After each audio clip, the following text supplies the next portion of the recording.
everyone. Now we study high order thinking question based on center of mass, momentum, impulse and collisions. Let's see. A small sphere of radius r is held against the inner surface of a larger sphere of radius 6r. The masses of large and small spheres are 4m and capital M respectively. This arrangement based on a horizontal table. There is no friction. There is no friction between any surface of contact. The small sphere now released and the coordinates of the center of the larger sphere when the smaller sphere is the other extreme position. देखिए ये big sphere है बेटा, mass of big sphere 4m, radius 6r, a small sphere extreme position पर held किया गया है, मास m है, capital R है. अब यहां से इसको रिलीज करेंगे तो towards your left hand side ये एक्सट्रीम पोजीशन पर मूव करेगा. तो दोनों ही कंडीशंस में what is the coordinate of centre of mass? Surface, horizontal surface frictionless means no external force, no external force, no external force means F external equal to 0. So position of center of mass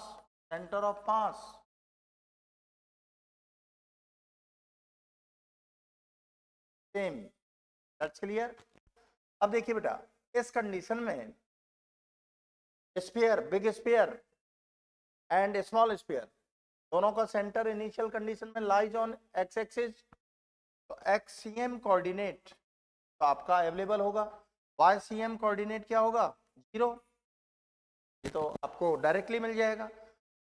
in present no external force means in absence of external force, in absence of external force position of centre of mass,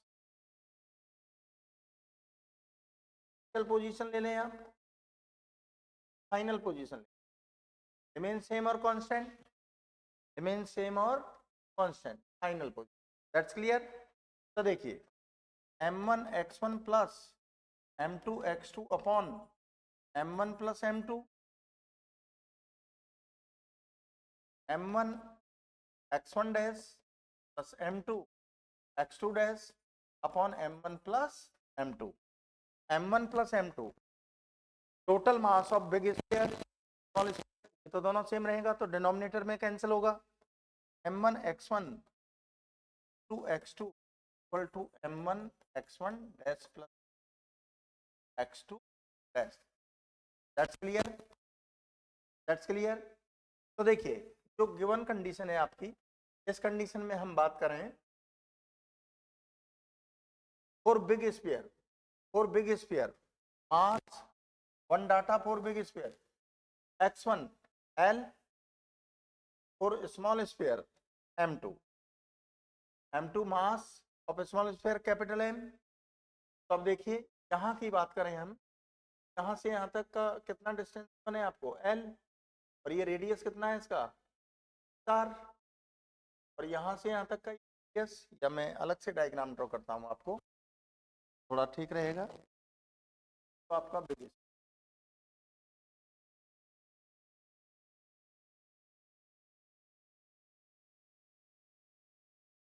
origin by first condition. That's clear. Centre आपका L0 coordinate 1 है, 1 ले लें, O1 ले लो, क्या हो गया का कितना गिवन है 6r, टोटल डिस्टेंस r, यहाँ से यहाँ तक का डिस्टेंस r.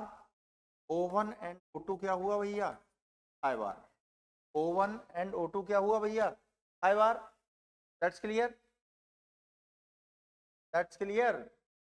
ओके.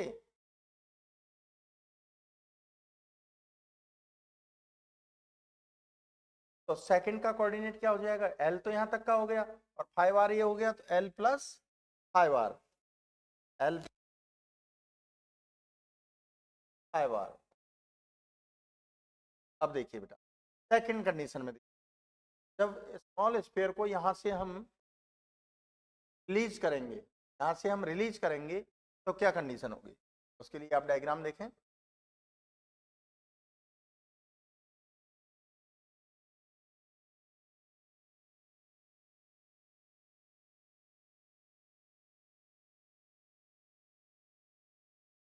यहां से रिलीज किया इस position, extreme position, extreme position में आएगा,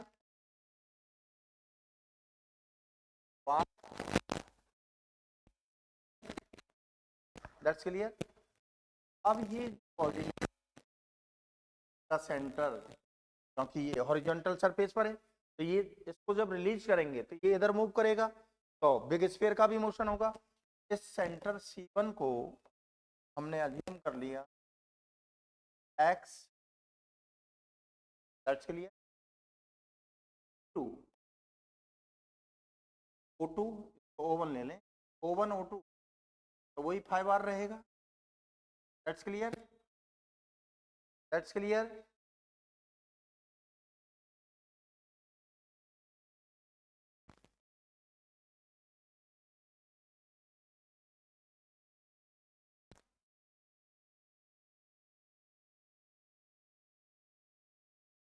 तो देखिए बेटा